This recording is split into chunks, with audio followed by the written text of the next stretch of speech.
Si tu veux connaître le chemin qui monte haut, qui monte bien, vers le ciel, vers l'espoir, donne ta main dans ton cœur, fais ta valise et viens. Car la route est longue, mon ami, et le temps t'emporte vers l'oubli.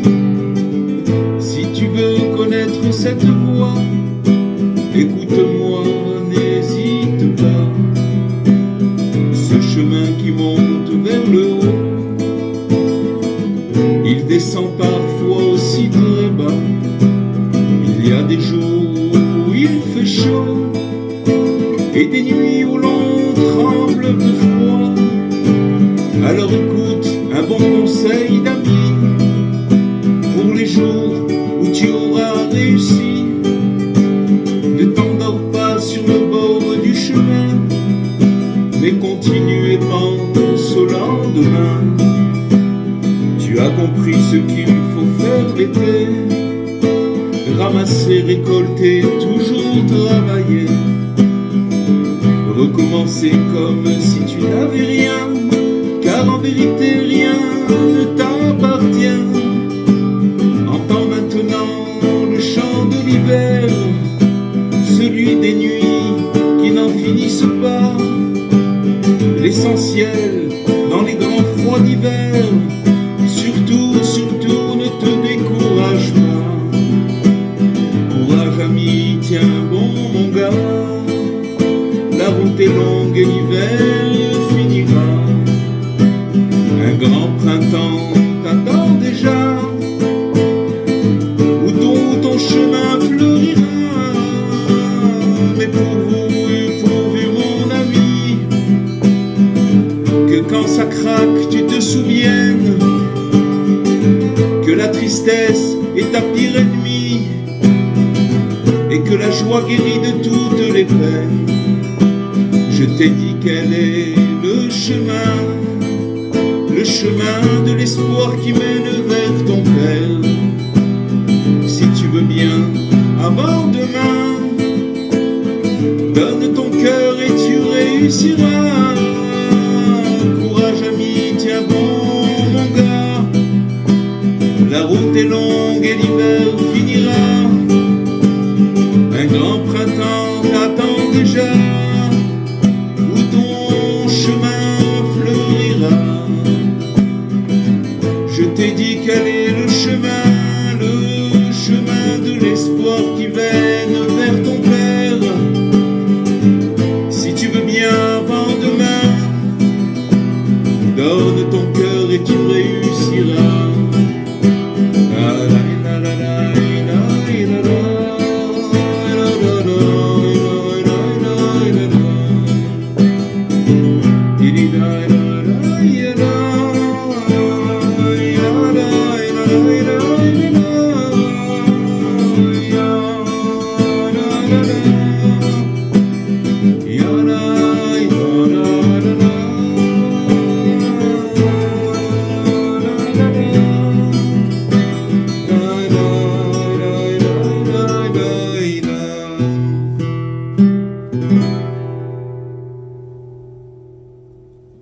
Shavua Tov.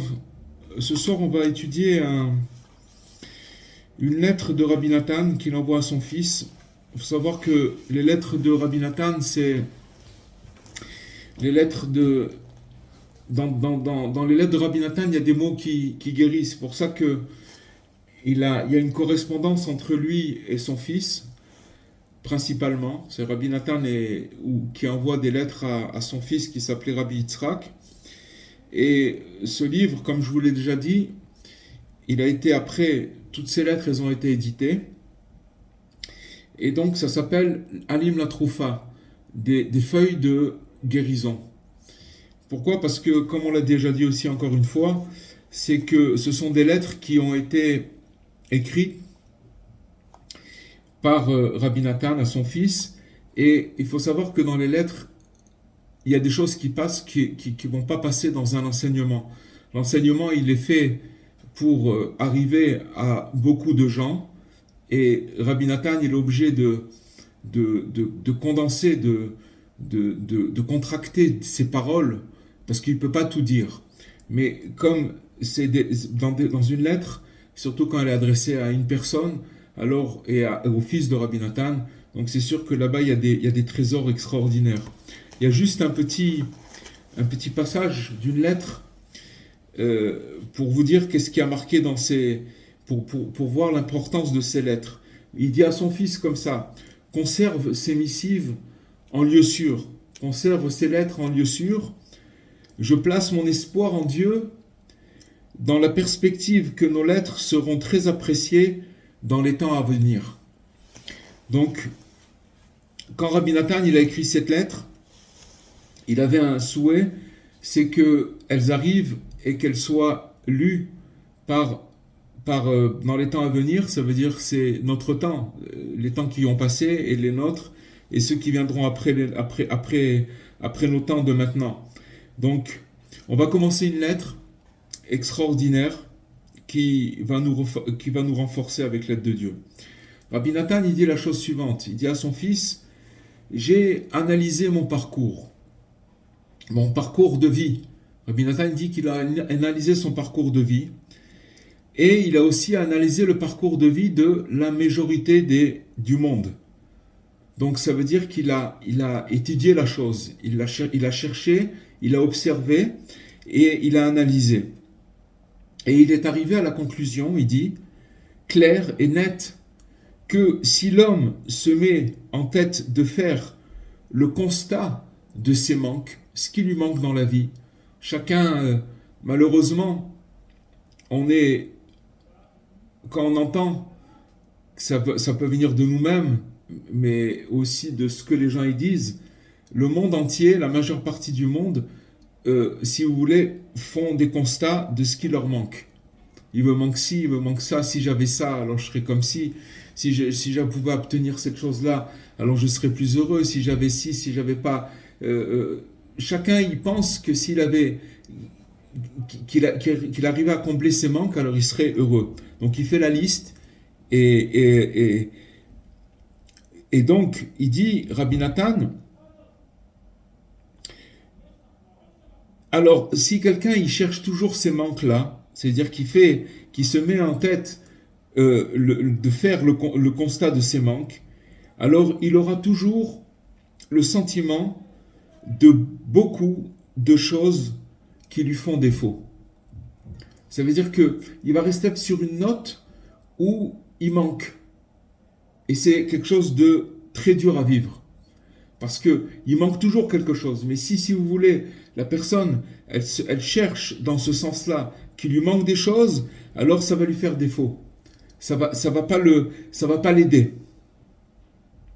Et il dit à son fils que même les gens qui sont très fortunés sont loin d'être satisfaits. Puisque tout ce qui leur manque leur semble indispensable. C'est-à-dire que maintenant, si vous allez prendre même des gens qui ont pas de problème matériel, et si vous les observez, vous allez voir qu'ils ne sont pas si heureux que ça. C'est pas leur argent qui font leur bonheur, parce qu'il leur manque des choses et que dans leur esprit, ils ont l'impression que ce qui leur manque, c'est indispensable. Et comme c'est indispensable et qu'ils ne l'ont pas, donc il y a un manque. Et cette manque-là, elle nourrit une amertume. Elle amène une amertume dans la vie donc qui parle des gens en général et même des gens qui sont fortunés. Mais il nous dit, Rabbi Nathan, il dit à son fils, en revanche, lorsqu'on se rappelle que dans ce monde, tout est un don gratuit, c'est-à-dire qu'en vérité, on ne nous doit absolument rien. Et que tout ce qu'on a, on nous l'a donné gratuitement. Tout ce qu'on a, tout ce qu'on possède, tout ce qu'on a, absolument tout, c'est pas quelque chose qu'on a acquis par nos efforts, c'est un don gratuit. Pourquoi ? Parce que il dit que l'homme, il sort du ventre de sa mère entièrement nu et que tout ce qu'il possède, c'est donc le produit d'une grande bonté à son égard. Ok ? Si un homme, on lui donnait, il sortait du ventre de sa mère déjà avec tout ce qui tout ce qu'il doit recevoir. C'est-à-dire il sort et à côté de ça, il a une malle avec tout ce il va recevoir. C'est-à-dire qu'il vient déjà avec un acquis, d'accord? Il vient quelque chose avec de l'argent, avec tout ce qu'il a besoin, les habits, et toutes les vertus, etc.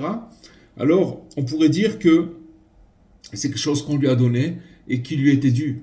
Mais à partir du moment où l'homme, il vient sur terre complètement nu, et que tout ce qu'il possède, finalement, après, c'est des choses qui sont que des bontés. C'est pas des choses qui lui reviennent forcément. On lui a donné, c'est un don gratuit. Alors, grâce à ça, il nous dit, Rabbi Nathan, qu'on peut se revigorer grâce à tous ces biens. Tous les biens qu'on reçoit. Bien entendu, là, il parle matériellement, mais après, on va voir plus loin que dans tous les domaines, c'est la même chose. Et même si l'on possède seulement une chemise déchirée ou des souliers rapiécés, que Dieu ne plaise, à plus de force raison, si l'on dispose encore d'un vieil habit, même constitué de lin grossier. Ça veut dire on va dire qu'une personne, elle a tout ce qu'il va obtenir, c'est seulement des dons. Bien sûr que Rabbi Nathan, il donne un exemple. Pourquoi il parle d'une chemise déchirée ou des souliers rapiécés? Ça s'appelle aussi un don gratuit. C'est une conscience. C'est une conscience. Et n'oubliez pas ce qu'il a dit au début de cette lettre. Il dit qu'il a analysé le parcours de sa vie à lui, ainsi que le parcours de la majorité des gens. C'est-à-dire que ce qu'il nous donne maintenant, c'est que Rabbi Nathan, il voyait très très très loin, et donc tout ce qu'il disait, tout ce qu'il voyait, c'était une analyse, c'est un enseignement. Il ne peut pas se tromper. Et donc, il nous dit qu'à partir du moment où on vient nu dans ce monde, tout ce qu'on reçoit, c'est un cadeau gratuit, et c'est un don. C'est un don, c'est un bienfait.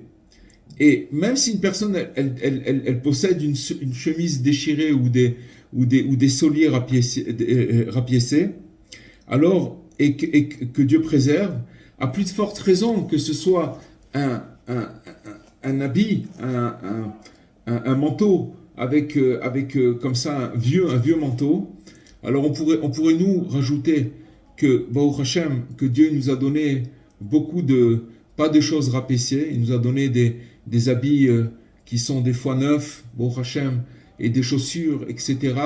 Tout ce qu'il nous a donné, c'est un don. En vérité, ce qu'il faut apprendre de ce qu'on vient de dire maintenant, c'est que finalement,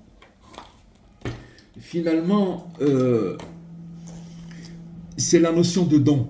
C'est que tous les malheurs d'un être humain, d'un homme, viennent du fait qu'il pense que les choses lui sont dues, ou qu'il manque quelque chose, qu'il lui manque quelque chose. À partir du moment où il rentre dans le manque, il rentre dans la souffrance.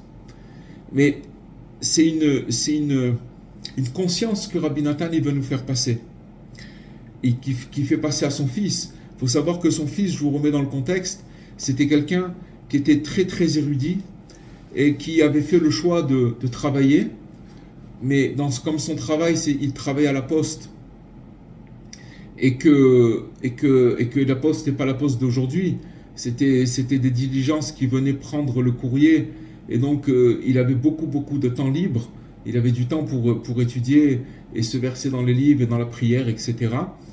Donc il parle à quelqu'un de très grand, mais voilà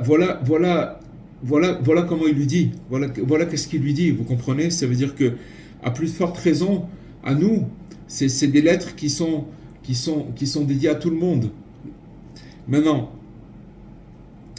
il nous dit que, même en ce qui concerne le service divin, donc il a parlé du côté matériel, et maintenant il parle du service divin, ça veut dire tous nos prières, tous nos élans, tout ce qu'on peut faire au niveau, ça s'appelle le service divin, ça veut dire que quand on sert notre Créateur, bien que dans ce domaine, il dit, on doit continuellement veiller à progresser, il faut quand même suivre ce conseil.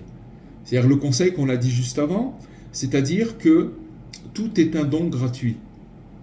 est gratuit. Tout ce qu'on reçoit, c'est gratuit. Et donc, même des fois, on veut accomplir des choses qu'on n'arrive pas à accomplir, et à cause de ça, on peut être peiné ou cassé à cause de ça, et perdre courage à cause de ça. Et on voit que même dans le côté spirituel, il faut suivre ce conseil, à savoir que ce qu'on a, ce qu'on reçoit, ce qu'on possède, en fait, c'est un don gratuit. Et donc, il dit même, lorsque l'on prend conscience de notre situation, il faut se revivifier, il faut s'encourager, malgré tout, à chaque fois, grâce à chaque point positif qui est en nous.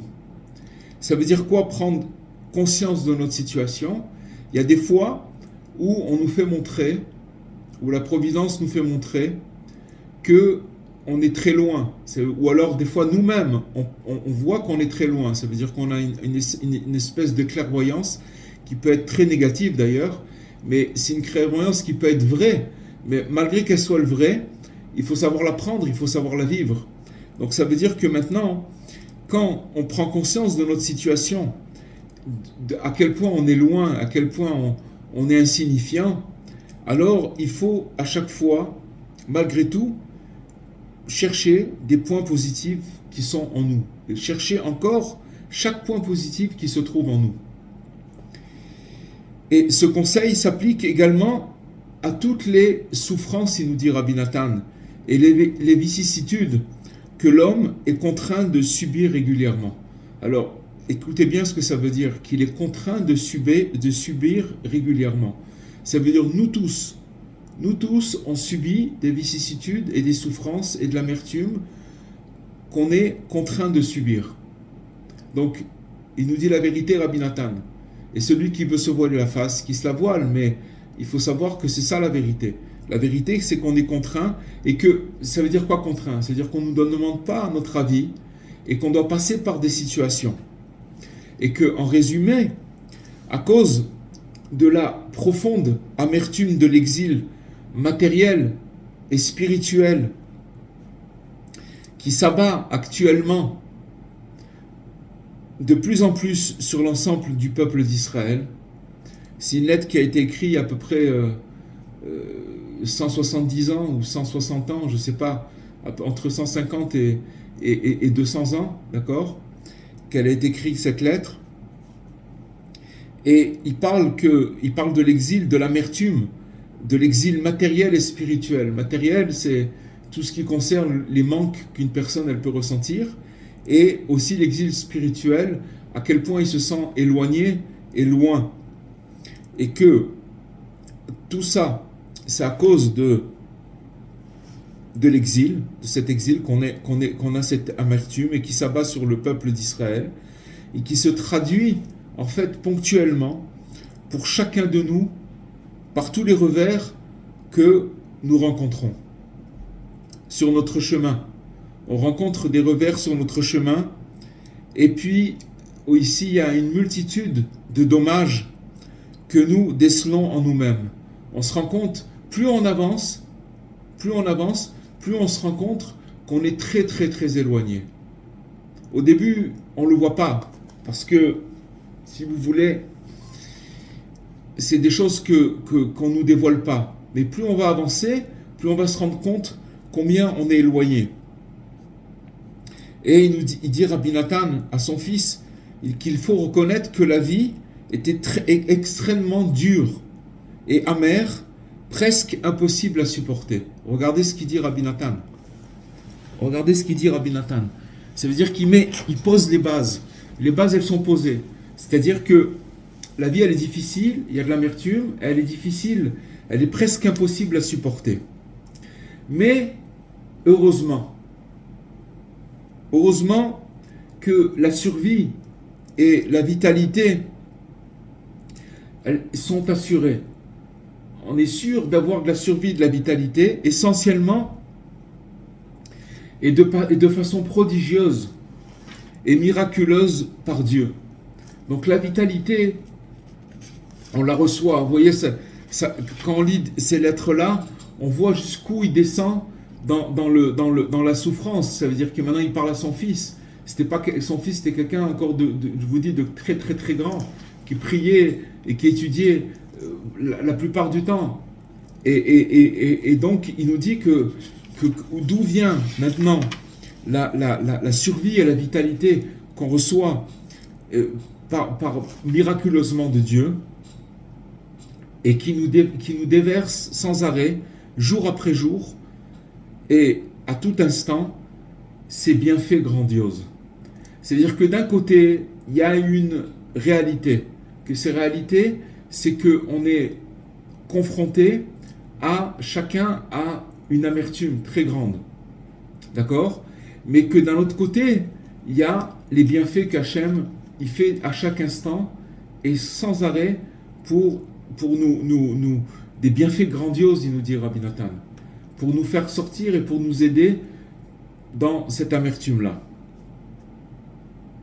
Et tout ceci, nous dit Rabbi Nathan, il dit à son fils, que c'est contenu dans les paroles saintes de Rabbi Nachman, que sa mémoire soit bénie, que lorsqu'il commence le verset, dans la détresse, tu me mets au large, ça veut dire tu élargis, Batsar et Chaftali, ça veut dire que maintenant quand je suis dans une détresse, dans un moment d'étroitesse, alors tu me mets au large, ça veut dire que tu élargis mon chemin. C'est-à-dire que dans la détresse, tu m'aides. Dans la détresse, quand je suis dans un moment de détresse, dans un moment où je suis dans l'étroitesse, tu me mets au large. Et qu'est-ce qu'il expliquait à propos de ce verset? Qu'au sein même de la détresse, alors il se trouve un élargissement. Un élargissement, ça veut dire que maintenant, que Rabbi Nachman, il nous explique que finalement, quand une personne, elle se trouve dans la détresse, on va dire que c'est Rabbi Nathan, c'est David Ameller, le roi David, qui parle dans ce verset du psaume, que dans ma détresse, alors tu m'as élargi, tu as élargi.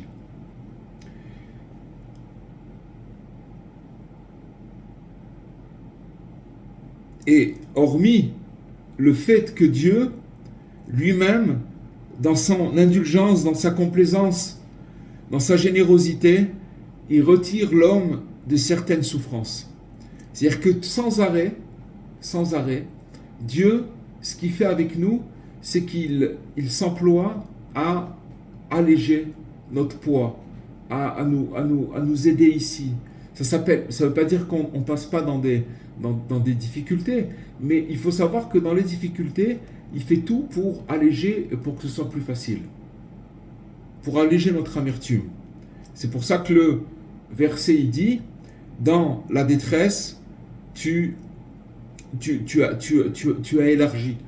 Ça veut dire que on peut être des fois dans des situations où que dans la situation, Dieu il va nous aider dans la situation. Ça veut dire à passer, il sera avec nous dans la situation pour nous aider, pour élargir cette détresse-là. Et il dit, Rabbi Nathan à son fils, je suis, quant à moi, déjà arrivé à la conclusion que la voie principale pour retrouver sa vitalité dans ce qui touche au service divin passe par l'enseignement intitulé Azamra. Cet enseignement Azamra, c'est l'enseignement 282, Resh Pebet du Likutei Moharan. Et il dit comme ça il dit Rabbi Nathan, que hier, un ami qui s'est joint à moi, j'ai étudié à nouveau la leçon intitulée Azamra, la leçon 282. Et elle est apparue à mes yeux comme tout à fait nouvelle, puisque le Saint béni soit-il,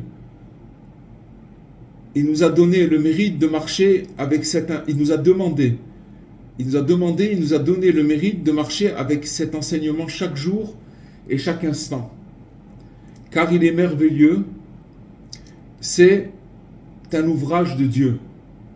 cet enseignement, il dit Rabbi Nathan que c'est un ouvrage de Dieu. Ça veut dire que de chercher combien sont imposants les faits du Tout-Puissant. C'est-à-dire combien qui nous émerveille par ses grandes actions en notre faveur. En fait, ce qu'il nous dit maintenant, c'est que dans cet enseignement, il est écrit qu'il faut chercher les points positifs qu'il y a en nous-mêmes. Et il dit et que quand on va chercher ces points positifs, c'est comme ça qu'on va retrouver de la vitalité. Il dit, Rabbi Nathan, qu'est-ce que je peux dire? Tenez bon et armez-vous de beaucoup de courage chaque jour de nouveau, chacun à son niveau. Chacun où il se trouve à son niveau, il doit s'armer de courage. Parce que toute notre vitalité et notre survie dépend de chaque geste et de chaque particule que nous accomplissons pour nous propulser à chaque fois du mal vers le bien. Comprenez ce que ça veut dire, les amis? Ça veut dire que maintenant,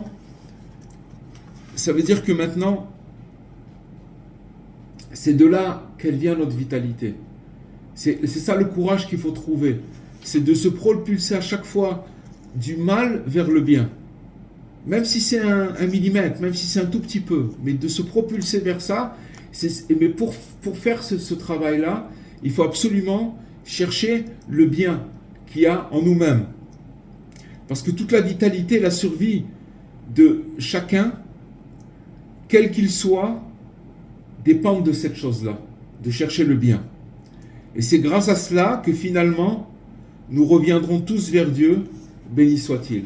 C'est-à-dire que maintenant, j'ai pris une autre lettre pour expliquer cette notion de Azamra, de l'enseignement 282. Et quand il nous dit que l'enseignement intitulé Dans la détresse, c'est-à-dire ce verset que David nous dit que dans la détresse tu as élargi, dans la détresse tu me mets au large, c'est ça qui constitue la voie principale pour retrouver sa vitalité dans ce qui touche aux affaires de ce monde et aux préoccupations qui sont liées principalement aux besoins de subsistance et en ce qui concerne les souffrances d'ici-bas, à Dieu ne plaise. C'est que maintenant, Rabbi Nathan, dans cette lettre, il nous fait passer un secret, que il faut absolument, c'est quelque chose de primordial, de voir que le bien, sans arrêt de regarder le bien, chez nous et autour de nous. Et c'est pas quelque chose, si vous voulez, de facultatif, parce qu'il nous dit qu'après avoir analysé tout ce qui se passe dans le monde, sur sa vie à lui personnelle de Rabbi Nathan, et ça veut dire, regardez, Rabbi Nathan, on ne peut pas s'imaginer sa grandeur, où c'est qu'il est arrivé, Rabbi Nathan. Ça, c'est une chose. Mais il parle de son analyse à lui sur sa vie personnelle, et après, sur l'analyse du monde entier. Et il arrive à sa conclusion que les gens, ils pleurent constamment sur le manque. Et qu'il n'y a pas de possibilité de s'en sortir qu'en cherchant le bien, et de savoir que quand on est dans une détresse, Dieu, il élargit, il nous met au large, il agrandit, il nous aide à passer ce moment difficile. Et que pour trouver cette vitalité-là, puisque le monde, principalement, il touche surtout les préoccupations qui sont liées aux besoins de la subsistance et les souffrances qui sont aussi ici dans ce monde, donc c'est que par cette voie-là qu'on peut s'en sortir. Et il dit à son fils, ancre bien ces conseils dans ta mémoire, puisque nous sommes déjà beaucoup entretenus, on s'est déjà beaucoup entretenu à ce sujet. Je t'ai beaucoup parlé de ça. D'un autre côté, on doit s'interdire de considérer tous ces conseils-là comme relégués dans les vieilleries. C'est-à-dire qu'on croit, ouais, on a déjà entendu ces notions, on les connaît, Donc on croit que c'est des choses qu'on sait déjà. Mais la preuve qu'on ne les connaît pas, c'est qu'on est encore dedans et qu'on souffre encore. On souffre des manques. Donc si on souffre des manques, ça veut dire que cet enseignement, il n'est pas arrivé dans notre cœur et qu'on souffre encore. Donc si on souffre encore, ça veut dire que on a besoin de les ancrer dans notre mémoire et dans notre cœur, et qu'on ne doit pas les prendre comme des choses, des redites, des vieilleries. Parce que il dit Rabbi Nathan qu'ils sont bien au contraire toute notre vitalité. Mais plus que tout, il nous dit, il convient de demander, de réclamer l'aide de Dieu, l'aide d'en haut, à l'image du roi David, que la paix soit sur lui, il s'écrit au niveau dans les psaumes, dans le psaume 94, il dit comme ça, que si l'Éternel ne m'était pas venu en aide, alors mon âme aurait pratiquement été réduite au silence de la tombe. C'est-à-dire que maintenant, dans toutes les situations dans lesquelles, et c'est ça qu'il faut prendre conscience, c'est que si vous voulez, quand une personne elle prend conscience que dans la difficulté, Hachem il l'aide quand même, et que s'il ne l'avait pas aidé au moment où il était dans la difficulté, alors il serait pas là, il ne serait pas vivant. Donc ça veut dire que Dieu, sans arrêt, il renouvelle son aide à tout le monde, à toutes les créatures, mais seulement il faut être connecté. Connecté, ça veut dire qu'il faut savoir que Dieu il nous aide dans les moments de détresse. Et si dans ce moment de détresse on se déroute, on se perd, alors on passe à côté. On passe à côté parce que on se rappelle pas que Dieu il nous aide dans ces moments de détresse. Et en fait, c'est tout le secret du remerciement. Parce que, si vous voulez, les remerciements, c'est pas seulement quand on a été sauvé. Les remerciements, ils sont même dans les moments de détresse. Parce que comment on arrive à être sauvé, si vous voulez, de tous les problèmes, c'est quand on est dans des moments de détresse et qu'on arrive à voir que Dieu, dans ces moments de détresse, il élargit notre chemin, il nous aide. Malgré tout, il nous a aidés. Dans cette difficulté, il nous a aidés. Il a fait quelque chose pour nous aider, pour qu'on puisse supporter, pour qu'on puisse passer cette phase-là. Donc c'est ça. Il nous dit encore que quand je me suis dit, David Ameller, il dit que quand je me suis dit, mon pied, il va chanceler, ta bonté éternelle m'a soutenu. C'est-à-dire qu'au moment où je me suis senti chanceler, que je n'arrivais plus à tenir sur mes pieds, que j'étais en train de tomber de toute ma stature, alors ta bonté, éternelle, elle m'a soutenu. C'est-à-dire que tout ce qu'on a étudié à travers cette lettre que Rabbi Nathan il a envoyée à son fils, c'est finalement de lui dire, ne te casse pas la tête, qu'il faut que au moment de la détresse, il faut que tu t'en remettes à Hachem pour qu'il t'aide. C'est lui qui va t'aider. Et surtout, ouvre bien les yeux, parce que sache que dans cette détresse, Hachem, il est là et il te sauve. Il est là, il ouvre ton chemin, il t'aide dans la difficulté. Il t'aide dans la difficulté. Et c'est ainsi que ils ont dit, nos sages, que leur mémoire soit bénie. Dans le traité de Souka, dans le Talmud, dans le traité de Souka, il dit que jour après jour, le penchant qui incite au mal se dresse pour dominer l'homme. Chaque jour, le penchant il se dresse pour dominer l'homme. Et si il n'y avait pas l'intervention de Dieu, alors il tomberait entre ses mains. Il tomberait entre ses mains. Ça ne veut pas dire tomber entre ses mains, ça veut dire qu'il y a des fois, on va dire oui, mais alors si on est tombé, ça veut dire que c'est trop tard. Non, pas du tout. Tomber entre ses mains, ça veut dire qu'il ne resterait plus rien de lui. Il se ferait complètement massacrer. Complètement. Mais Dieu, ce qu'il fait, c'est que il tient, il préserve, on est protégé. Il faut savoir qu'on est protégé à chaque instant. C'est ça qu'il faut se rappeler. La base de la croyance, de la émouna, de la foi. C'est qu'il n'y a pas un moment où on est laissé. Et c'est ça, c'est que quand on est dans la détresse et qu'on perd les pédales, c'est là où, si vous voulez, le mauvais penchant, il nous attaque. Il nous attaque parce que même quand on est dans la détresse, mais qu'on sait que dans la détresse, Hachem il est avec nous et qu'il ouvre et on doit le voir, dans la mesure où, si vous voulez, quand on se trouve dans une situation morale ou physique ou spirituelle ou matérielle, qu'on se trouve dans un désarroi, il faut savoir ouvrir les yeux, de voir, mais quand même, Hachem, dans ce désarroi, dans cette difficulté, il m'aide. Et quand une personne, elle voit ça, alors automatiquement, elle va commencer à remercier sur cette aide, même qu'elle est en détresse. Et c'est ça qui va la faire sortir complètement. C'est ça la chose. Et il nous dit ici que jour après jour, il dit, tu sais aussi bien que moi que cette liste, toute la liste de ce qu'on a dit, c'est-à-dire que combien David, le roi David, il s'est adressé à Dieu, à l'Éternel, il était dans des grandes souffrances, mais qu'il arrivait quand même à voir que Dieu, il était toujours à son secours.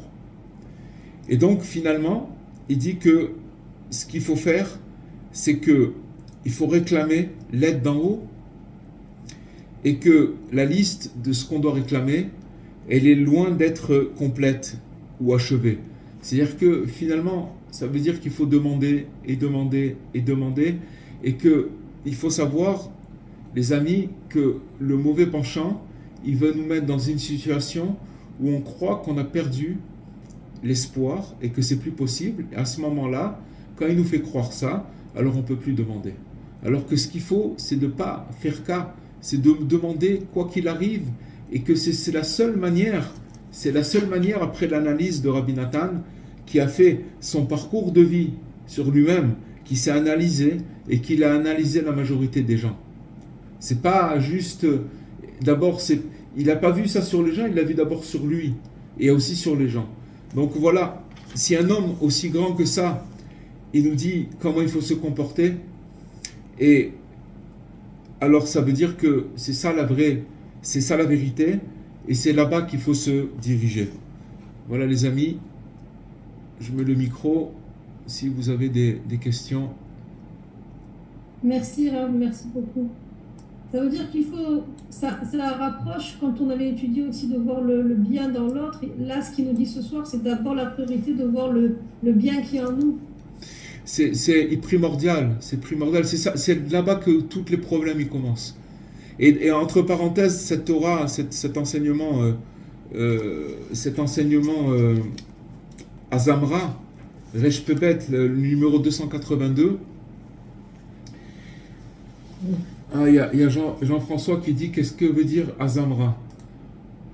Alors Azamra, je chanterai, exactement. Ça veut dire je chanterai en français. Pourquoi je chanterai? Parce qu'en fait, c'est quoi le pasouk? C'est quoi le psaume? Azamra Elokai Beodi. Ça veut dire que je chanterai par rapport au bien que j'ai trouvé encore en moi. En vérité, c'est quoi le bien? C'est des notes positives. Ça veut dire quoi je chanterai? C'est que, en fait, quand une personne, elle cherche des points positifs, alors c'est comme si qu'elle glanait des notes de musique. Et que c'est par le fait qu'elle cherche des points positifs qu'elle va recevoir la joie et le fait de chanter, le fait d'avoir de l'espoir. C'est-à-dire et qu'une personne qui ne cherche pas les points positifs, elle est dans la souffrance, elle est dans la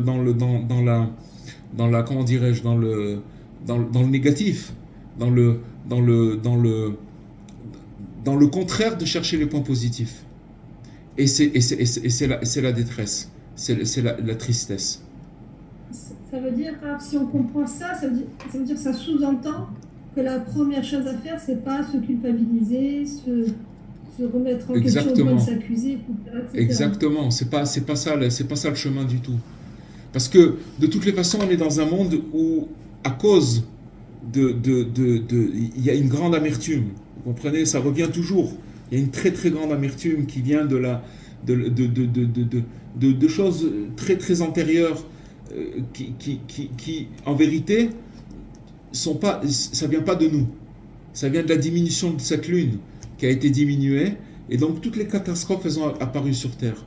Donc maintenant on est venu dans un monde où, si vous voulez, il y a de l'amertume et qu'il faut passer. Maintenant, il faut trouver le chemin, comment passer cette amertume. Le chemin, c'est que les points positifs, il n'y a rien d'autre. Et c'est une maladie, Le monde y voit le contraire. Chercher les points positifs, sans arrêt, les chercher sur nous-mêmes. Ça veut dire que maintenant, de chercher ces points positifs pour remonter. Parce que ces points positifs, ils sont vrais, ils sont pas, c'est la vérité. Quand quelqu'un il dit aujourd'hui, je sais pas, moi j'ai fait, on se rend pas compte du bien, quelle valeur il y a dans le bien dans ce monde. On nous a appris à avoir la quantité, à avoir le rendement. Mais en vérité, à cause de ce rendement, alors la personne, si vous voulez, elle tombe dans le stress et dans la détresse. Parce qu'elle pense qu'elle doit faire encore et encore et encore et encore. Mais il faut voir les choses à l'envers, il faut voir grâce à Dieu que j'arrive à faire telle chose et que j'ai fait telle chose. Il y a toujours un point positif. Il y a que ça qui sauve, il y a que ça qui peut sauver, il n'y a rien d'autre. Voilà. Merci. Il y a beaucoup à parler, il y aurait beaucoup à parler parce que il faut savoir que cet enseignement-là, c'est la colonne vertébrale de tout la pensée de Rabbi Nachman. Ça passe, pardon? Parfaitement. C'est que par ça que ça passe. Parce que tous les problèmes, ils viennent parce qu'il n'y a pas ça. Alors, une fois qu'il y a ça, c'est-à-dire qu'il y a ça, qu'on se met au travail et qu'on se dirige vers cette chose-là, alors les choses elles commencent à... ça repousse le mal. Ça repousse le mal. C'est une maladie de voir que le mal. C'est une maladie. C'est une maladie. Voilà les amis. Merci beaucoup, Rav. Il y a une question, Rav Eli Cohen. Aimer son prochain comme soi-même, ça veut dire regarder le côté positif de soi-même, alors aussi, non? Aimer son prochain comme soi-même. Il faut quand même commencer par s'aimer soi-même. Voilà. Si on commence par s'aimer soi-même, alors on peut après éventuellement on peut envisager d'aimer l'autre. Mais il faut s'aimer déjà. Alors ça veut dire que aimer son prochain comme soi-même, ça veut dire aimer le bien qu'il y a chez l'autre comme le bien qu'il y a chez nous. Mais il faut d'abord commencer à le trouver, ce bien-là. Vous comprenez? Oui. Ce que je veux dire, s'aimer, c'est surtout chercher les points positifs qu'il y a en soi. Exactement. De savoir connaître sa valeur. Savoir qu'un petit peu... Se sentir bien soi-même, quoi, en fait. Comment? Se sentir bien soi-même. Et se sentir bien soi-même. Oui, mais comment on arrive à ça? C'est en cherchant le bien qu'il y a en nous-mêmes, les petits points de bien qu'il y a en nous-mêmes, qui sont là. On ne peut pas dire... Comment une personne elle peut arriver à croire qu'elle n'est pas bien? C'est parce qu'elle n'a pas cherché le bien. Alors qu'en vérité, il y en a plein du bien. Et c'est ce bien-là qui repousse l'obscurité. C'est que le bien qui repousse l'obscurité, c'est rien d'autre. C'est le bien qui repousse. Le bien, je vais vous dire, le bien il est éternel et le négatif il va se désintégrer. Il va pas rester le négatif. Il va pas rester. Donc un petit point de bien il est éternel. Seulement il faut voir la valeur de cette chose-là. Alors, aimer son prochain comme soi-même, ça veut dire aimer le bien qu'il y a en soi-même, mais le vrai bien. Vous comprenez? Le vrai bien. Parce que quelqu'un qui s'aime beaucoup, mais qui n'aime pas les autres, c'est qu'en vérité, il veut pas, en vérité, c'est pas qu'il s'aime. Il aime il aime son égoïsme, mais il aime pas vous comprenez? Il aime pas. Et pourquoi il aime pas? Parce qu'il n'a pas trouvé le bien qui est en lui. Alors il aime pas les autres. Mais si Mais quelqu'un, quand on n'arrive pas à trouver le bien chez quelqu'un, c'est parce qu'on l'a pas trouvé chez nous, on l'a pas commencé par nous-mêmes. C'est pour ça qu'on n'arrive pas. Pourquoi on juge, pourquoi on truc? Parce qu'on est plein on est coincé avec nous-mêmes. Et sachez que si on se trouvait le bien qui est en nous-mêmes, alors on serait complètement libéré et on pourrait briller sur les autres. Sachez-le. Sachez-le. Parce qu'à partir du moment où on a trouvé, c'est comme une libération, c'est sortir de l'exil de trouver le bien qui a choisi soi-même. C'est sortir complètement de l'exil. Mais seulement c'est un travail. C'est un travail, c'est toujours revenir parce que on est toujours pris de l'autre côté.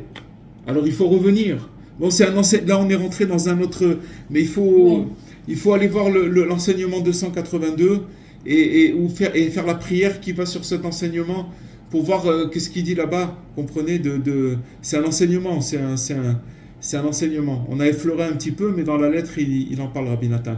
Alors je vous souhaite bracha ve'atzlacha et je vous dis Bezrat Hashem, peut-être à la semaine prochaine. Amen, amen.